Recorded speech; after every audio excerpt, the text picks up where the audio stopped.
Next, we've got Tainã Coleman from USC, looking at automated generation of accurate scientific workflow generators. Hello, my name is Tainã Coleman. I am a first-year PhD student at USC. I work for Rafael Ferreira da Silva, and we've been working with automated generation of generators for workflows instances.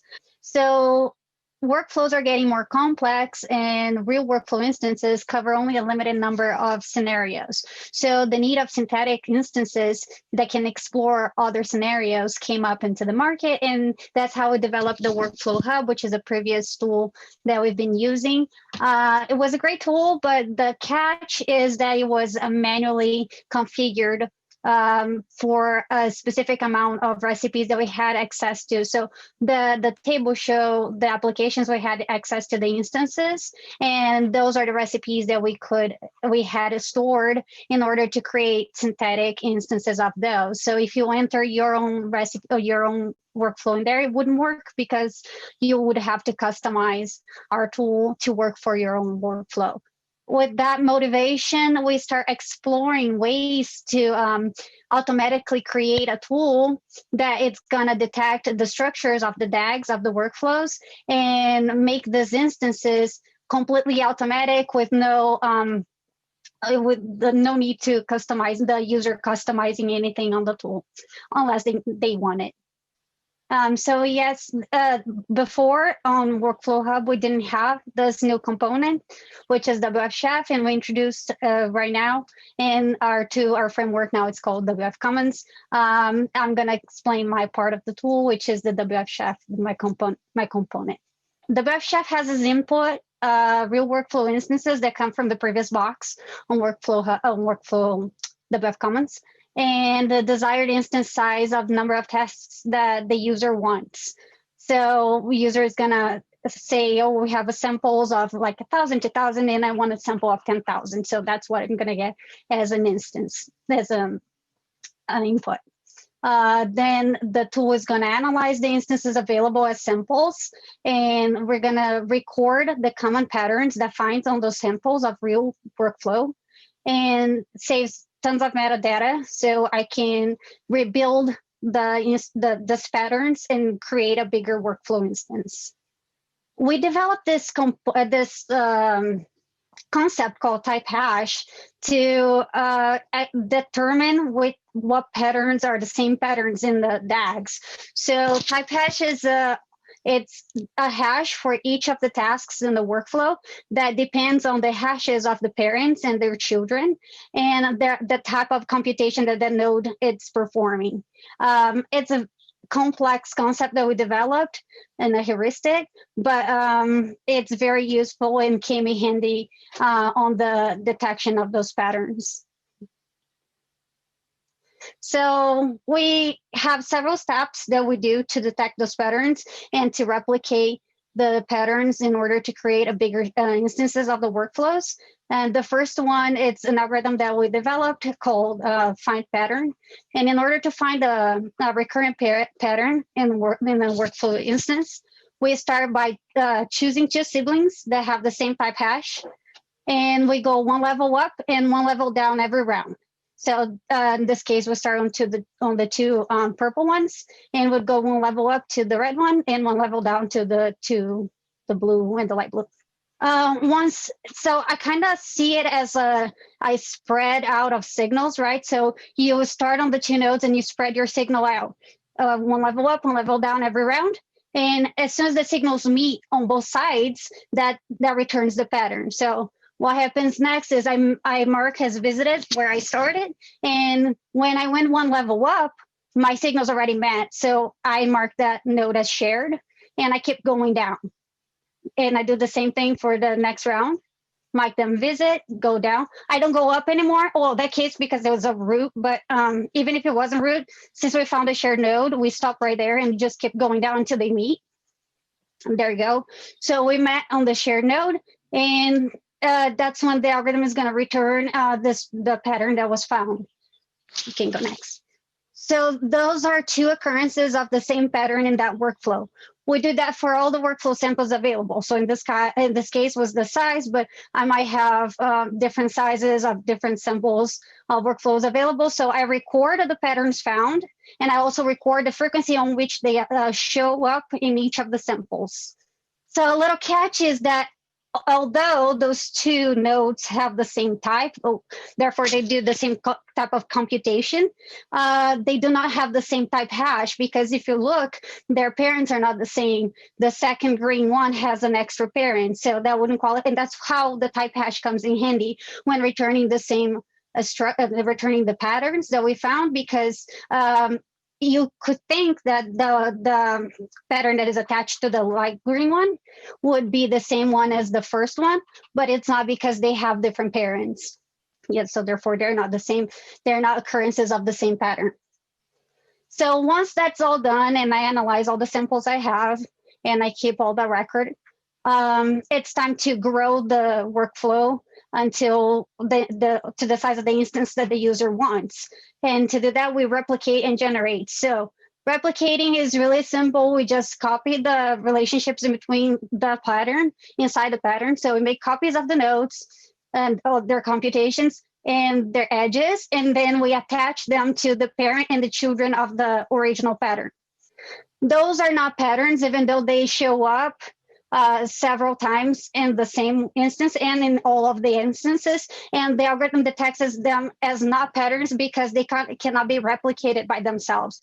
In order to replicate those, they don't have shared nodes, so you wouldn't be able to make a copy of those and attach to any parent or children. Therefore, we did our experiments in several domains, several workflow domains, but we own applications, but we only chose 2 applications to show our results because it was the more interesting ones. We chose epigenomics, which is bioinformatics workflow, and then montage, which is an astronomy workflow. We started our evaluation by doing a structure evaluation, and we used 2 different metrics for that. The first one is the approximate added distance, which just calculates how many add remove nodes and add remove edges you have to do with a cost of 1. So to make the workflow that I generated with my tool isomorphic to the real workflow, right?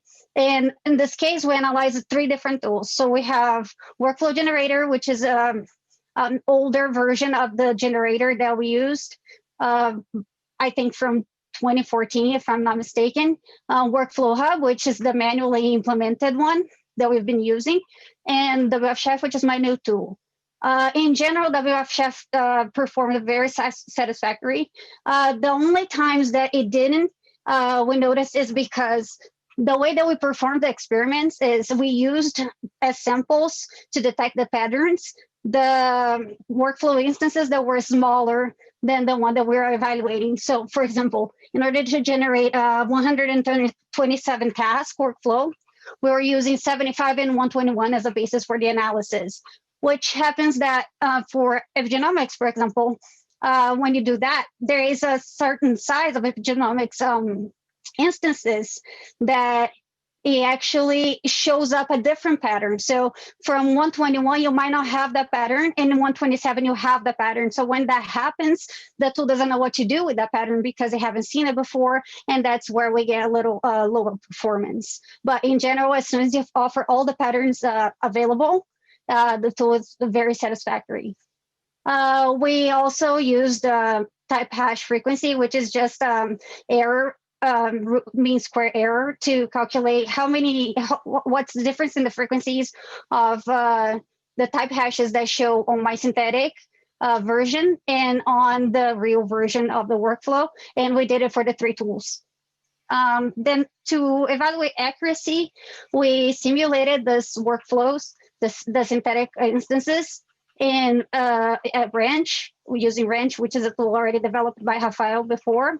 And we got their mix span. The results were very satisfactory too, because they were very comparable to Workflow Hub, which is manually implemented. So getting WfChef to do the same as Workflow Hub, which is manually implemented, mix span wise was a great result for us.